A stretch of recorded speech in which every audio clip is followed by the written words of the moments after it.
Amongst us today, we have a great friend of Ethiopia and Dr. Gregory Stanton, head of Genocide Watch. You know what he's done for us, for Ethiopia and for genocide around the world. We really appreciate human beings like you and the heavy interest that you took on the Anuak genocide and what you did in exposing that genocide and what you continue to do around the world. We really appreciate you, and I invite you to come up and say a few words. Thank you for coming.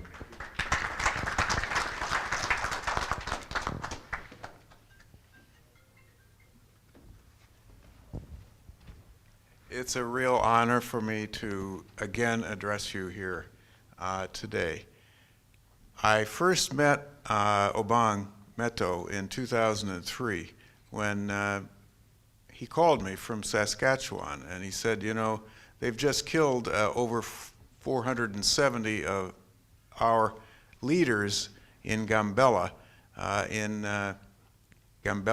State in Ethiopia. And I've gone to lots of human rights organizations and other people, and none of them have been willing to do anything about it. Can you do anything about it? And I said, well, that's what we're here for. And so he gave me some telephone numbers to corroborate what he had told me, because we always are careful with new information, of course. Well, absolutely, of course. The governor of Gambela province, who was Anuak, corroborated everything. He gave me his phone number, and also some UN employees, other people who I checked with. You know, it was very clearly a genocide. As soon as I saw it, I knew it was a genocide, because these people who were murdered were chosen because they were Anuak. They were chosen because they were leaders of the Anuak. Their houses were marked, which is a very clear sign of a genocidal intent. And then, of course, they were taken and murdered. And it continued. And eventually, well over 1,000 people were murdered, as you know, and many others fled into refugee camps in Sudan. And the Ethiopian government under Meles even sent Ethiopian troops to Pochala to try to, well, almost to Pochala, to try to make them come back. I got a call one night, a satellite telephone call from Pochala refugee camp saying the Ethiopian Defense Forces are right over the hill, essentially. You know, they are about 20 kilometers away, and they plan to attack tomorrow morning. And they said, can you do anything? And so I called up a very effective Foreign Service officer who I knew, who was the Ethiopian desk officer in the State Department. I knew these people because I had worked in the State Department. And this was in the middle of the night, by the way. And I called him up and I said, they're about to attack Pochala. He knew about Pochala. Can you get our ambassador to go to Meles and tell him to get his troops out of Sudan? And he did. He called up the ambassador, Ariela Braziel, who in turn walked into Meles' office and basically said to Prime Minister Meles, you get your troops out of there. Because, you know, one of the things I have to say is that is advantageous about being an American is, even though sometimes we have to be very cautious and we must not throw our weight around. We cannot be imperialists, and we cannot be the people who think that we can police the world. In spite of that, because we are a big power in this country, because we have such economic and political and military power, a lot of countries do listen. And so Meles pulled his troops out. They didn't attack Pochala. That is the kind of direct personal impact that you can have if you have information that is useful to help stop these kinds of human rights abuses before they occur. You need to call people who can do something about them. That's what our purpose is at Genocide Watch, even though we're small. It's what the purpose of Human Rights Watch, of Amnesty, of these other organizations much bigger than ours, of the International Crisis Group, that's why they're there. It's also why our State Department officers are supposed to be there, but they aren't always very, very effective because they always see things from the point of view of our national interests in this country, rather than, as I always argued when I was in the State Department, rather than in terms of the human rights of the people in these countries. I constantly had this, I remember I took political tradecraft in the State Department from a man who was our ambassador to Iraq, Ambassador Peck, and he had taught it for 20 years. He was our ambassador to Iraq when Saddam Hussein was in charge. And was a total realist. He said, that realist means, by the way, that you just go with whatever the situation is. You look at power, that's all you look at. You look at oil and those kinds of things. And I used to say, Ambassador Peck, don't you think we ought to consider human rights? And finally, I think he got tired of this, because finally, after maybe the 17th time that I had raised this question, putting my hand up in the class, he said, Dr. Stanton, he said, this is a course in political tradecraft, not in theology. And I knew the right answer because my father was a pastor. And I said to him, well, Ambassador Peck, my father, who was a Presbyterian pastor, always taught me that if a man's theology was no good, his political theory wouldn't be any good either.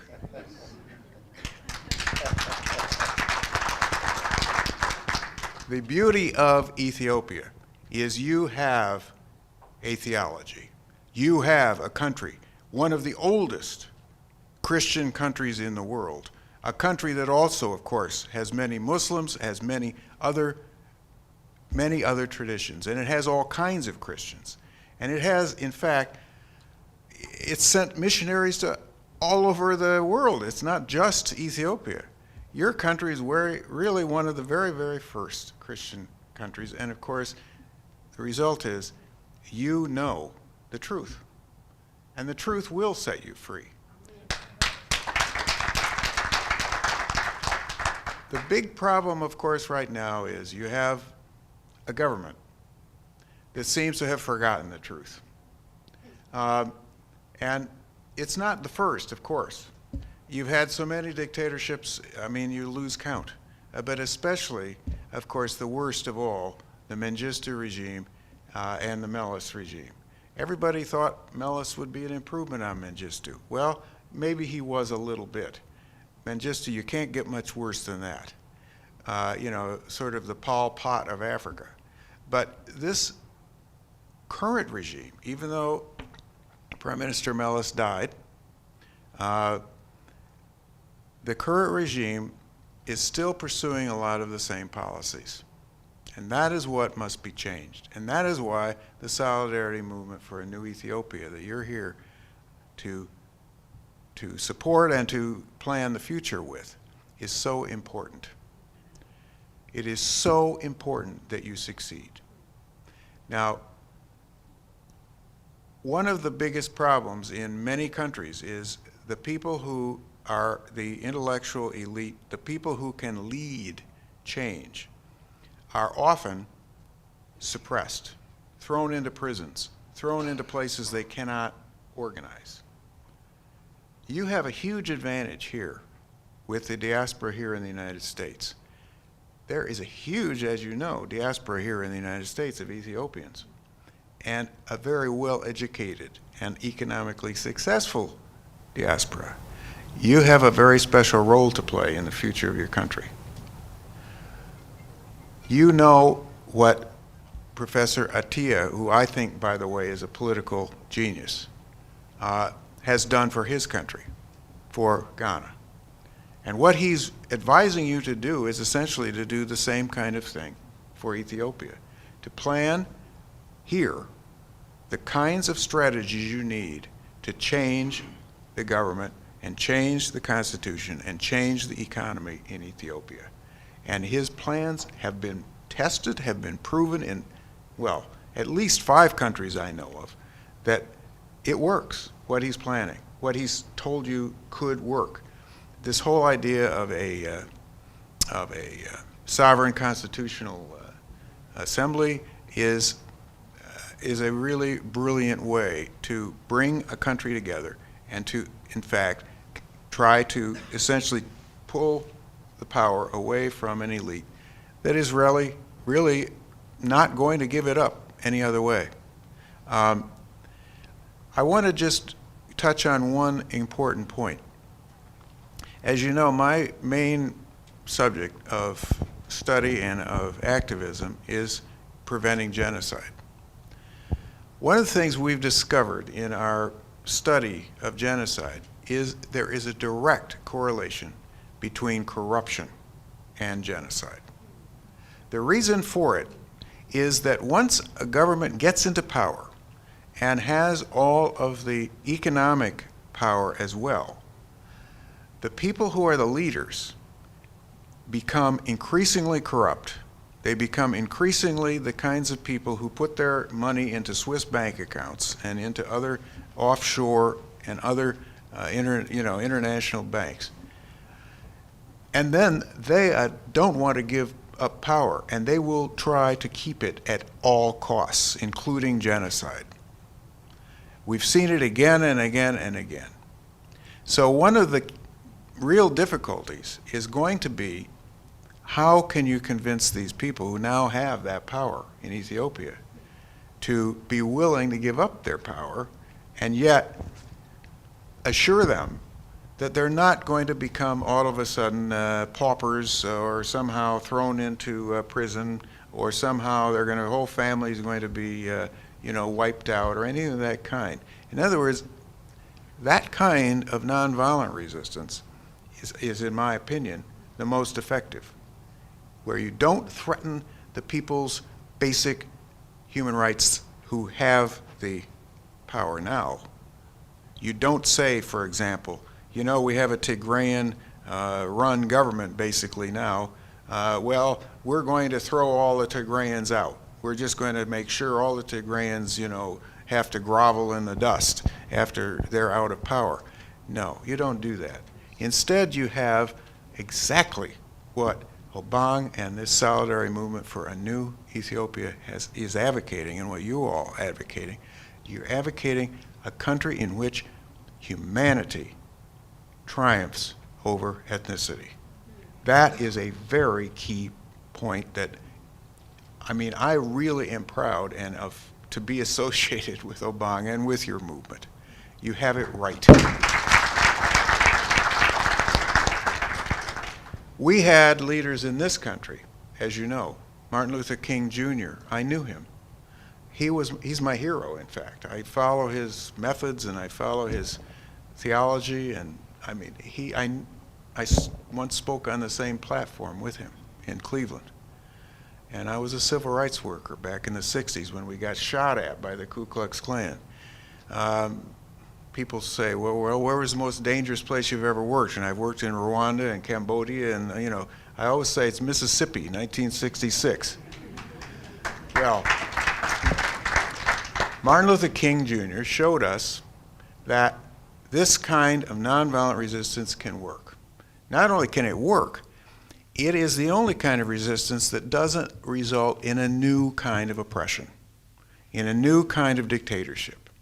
And what Martin Luther King Jr. showed us was that if we go about it very strategically, and believe me, the civil rights movement was a very well-planned movement. You should read some of the books about the planning of the civil rights movement. James Farmer, who was one of the leaders, was the founder of CORE, and I held the James Farmer professorship at Mary Washington University. I was so proud to hold that professorship that was named after that great man. He was the man who invented the sit-in. here in this country. James Farmer. He was also the man who invented the Freedom Rides, which basically integrated the bus rides and so forth, the whole bus system in the United States.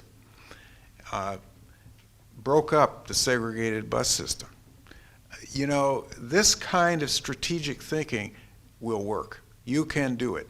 And I think that this plan that you have to first go after the intellectual, first think through the whole need for change, then the political, go after that, then the constitutional, then the institutional, and finally the economic. What a good plan that is. You have a very sound plan to change Ethiopia. And as long as you do it in a way that is really universal, in which ethnicity no longer can be used to divide Ethiopians, you will succeed. One of the biggest problems in the world is ethnic hatred. I've had to deal with it, unfortunately, of course, in many countries. In Rwanda, you could see it even when I was there in 1988, before the 1994 genocide. It was so apparent. And I even had a dinner one night with the president of the Supreme Court in Rwanda, and I said, you know, these ID cards, these identification cards, which have Tutsi and Hutu and Twa written right on them, can be used for genocide. He said they already have been. There have been many massacres in which they basically ask people for their ID cards, and then if they're Tutsi, they kill them. And I said, well, can't you do something to strike these down as unconstitutional or something? He said, no, we don't have judicial review here in this country. You'll have a mediation, and you're going to use a palaver to settle your dispute. Result, they never got to the point where they were hitting each other. I mean, that's sure better than we've got here in the United States. So anyway, I told him, look, you know, please, President, you can get these, can't you get these ethnic identifications taken off of the ID cards? It was as though he didn't want to talk about it. A mask kind of went down over his face. I now know he was the wrong man to talk to, because he, in fact, had led ethnic massacres by Hutus against Tutsis. You know, he had, in fact, slaughtered many Tutsis himself, and his troops had. It was, you could see it coming, in other words. Now when I met with him was 1989, and I realized I wasn't getting anywhere with him, and I said, well, Mr. President, my prediction to you is you will have a genocide within 5 years. Well, I know perhaps you'll think it was just luck, and maybe it was. They had it in 1994, 5 years later. The reason we can know when genocides are going to occur now is because we can see them coming.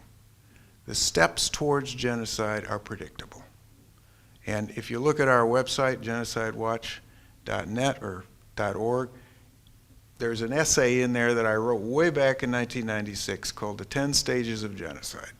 And it simply takes the steps one by one and says this is how genocide develops. First, there's classification, the us versus them. If you don't have an us versus them, you can't have a genocide, because you can't have any others. You know, if you just say, well, we're all Ethiopians, end of problem. I mean, seriously, if you can intellectually make that move in the whole culture, it does take a huge amount of work and education.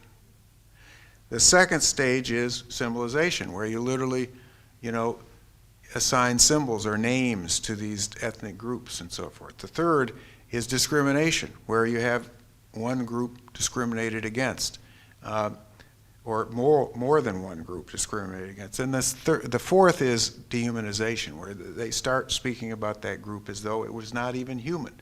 Talk about Tutsis as cockroaches, or as Jews as vermin, and so forth. That is a sure sign that you're on the way down into genocide. The fifth stage, always, is organization. Then you get the hate groups organizing. In this case, of course, in Rwanda, it was the Interahamwe, these militias that organized. You see it everywhere. Everywhere you're going to have a genocide, you're going to have militias. In the sixth stage, the country becomes polarized. In other words, the people who are planning the genocide try to divide the whole country into the us and them and say, if you're not with us, you're against us. Whenever you hear that kind of language, that's polarization. And many countries, of course, are polarized. This doesn't mean they're going to have a genocide necessarily, but that step has to occur before you can have it. The next step is preparation, where the people who are planning the genocide actually plan it out. I mean, sometimes some people don't believe that people actually do plan genocides. Believe me, they do. This will really boggle your mind. We found a translation of Mein Kampf in Habyarimana's library, a translation into Kinyarwanda. In other words, Hitler's manual for how to do a genocide was right there in Rwanda. He'd read it. One genocidist studies how another genocidist did it. The stage after that, of course, is persecution, where the group that's about to be killed is persecuted to the degree where they're actually sent off to concentration camps, where their property is confiscated, where they are literally put in ghettos, where they're essentially treated as though they were not human. And then, of course, then there's the genocide. That's stage 9.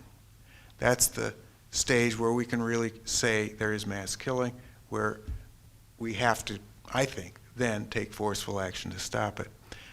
At first I thought that was the end of it. Now I realize there's another stage, and that's denial. That's a little different than the others, because it actually begins at the beginning and goes all the way through to the end, and even continues on long after it's over. You can see it around the world. The Holocaust deniers are still denying that the Holocaust ever happened. It boggles my mind that they can actually think that after the Nuremberg trials. The Rwandan deniers are now denying that the Rwandan genocide happened. That's one reason that I helped build the Rwandan tribunal, because I knew we couldn't let that happen. We had to have trials to prove what happened and who did it. The same for the Cambodian tribunal. That's why I worked so hard all my life to build the Cambodian tribunal. It just took us 30 years, but we finally got several of at least the top leaders on trial, and so the facts were presented to the world. Well, you had actual trials of Mengistu, so you know how to do that already. I'm not advocating here that everybody has to be put on trial who's been involved in crimes, because sometimes that can be itself very, very divisive. But what I do think is the people who have led the crimes do need to be taken out of power and do need essentially to be accountable for what they've done. Because people who have committed mass murder can't be allowed to get away with it. Those are the main things that I have to say to you, because I know what you are planning here may take time, but I also know that the force of justice is God's power socially expressed.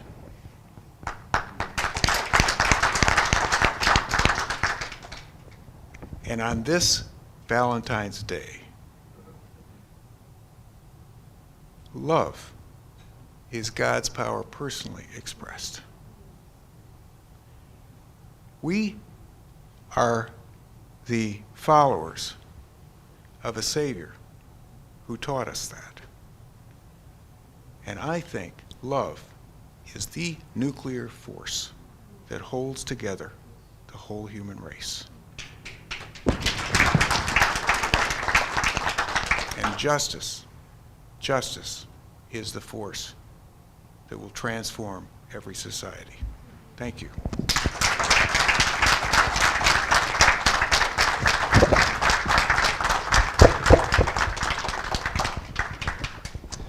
Thank you, Dr. Gregory.